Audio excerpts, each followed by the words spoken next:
اسعد الله اوقاتكم متابعينا.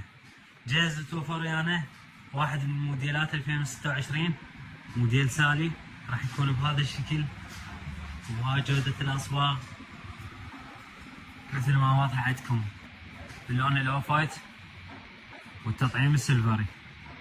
الكنتور راح يحتوي على بيبان اثنين بيبان اثنين واسفلهم كله يكون مجرات بهذا الشكل. القواطع الداخلية تكون حسب رغبة الزبون. ارتفاع الكنتور 2.55 سنتيم وعرض الكنتور 3.5 أمتار. زاوية الملابس بارتفاع الكنتور ايضا والعرض متر. القواطع الداخلية تكون حسب رغبة الزبون. لما يكون عندك استخدام اكثر من مرة بهاي الباب اكو قبضات الهن مؤسكات يكون للباب، مو ولا تقفل وتفتح مثل باقي الموديلات.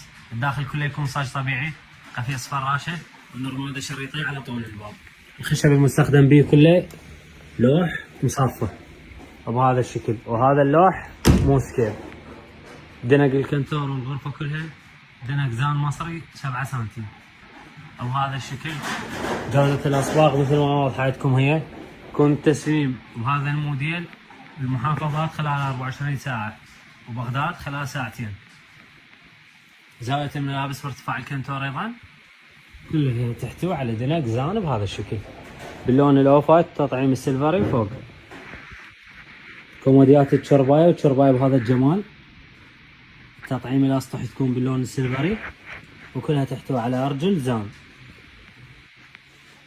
دوشم هنا تكون حسب اختيار الزبون. هذا الكومودي الثاني بهذا الشكل والجمال. ميز المراية بيبان على 2 و3 جرارات، وهنا المراية تكون سكك هايدروليك بهذا الشكل تحتوي على خزان بهاي الصورة. وهذا ميز البلازما بيبان على 2 ومجر فوقهم. راح يكون سعر هذا الموديل 2,900,000 دينار شامل الاجور والشد والنقل الى جميع محافظات العراق.